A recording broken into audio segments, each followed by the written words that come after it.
محبت کا یہ صلہ ملا، فرانسیسی خاتون کو 12 سال قید رکھنے کے بعد آخر بازیابی ملی گئی۔ یہ کیا ہے کہ 2014 میں ایک خاندان جو ہے وہ پاکستان میں شفٹ ہوتا ہے۔ ایک بڑا علاقہ ہے پشاور کا، وہاں پر ایک عورت شادی کرتی ہے اور پاکستان میں شفٹ ہو جاتی ہے۔ اس کے 5 بچے ہیں۔ جب وہ پاکستان میں شفٹ ہوتی ہے تو اسے 12 سال اس کا جو شوہر ہے اسے قید تنہائی میں رکھتا ہے، اس کے علاوہ اس پر تشدد بھی کرتا ہے اور اسے بے جا حبس میں بھی رکھتا ہے۔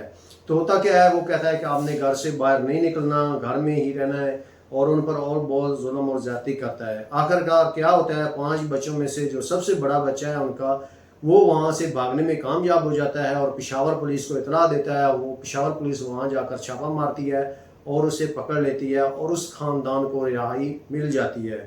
لیکن افسوس کی بات یہ ہے کہ کوئی بھی باہر والی کنٹری سے آتا ہے، کسی پاکستانی سے شادی کرتا ہے، آپ دیکھ لیں روز معمولات میں یہ کس طرح لوگ ان کے ساتھ فراڈ کرتے ہیں، دھوکہ کرتے ہیں۔ تو اس طرح خدایا نہ کیا کریں، ان کی بھی زندگی ہے، کسی کی زندگی کو کسی کی زندگی کو برباد کرنے کا آپ کو حق نہیں ہے۔ اللہ تعالیٰ جو ہے ہمیں جو ہے ان چیزوں سے بچنے کی توفیق عطا فرمائے۔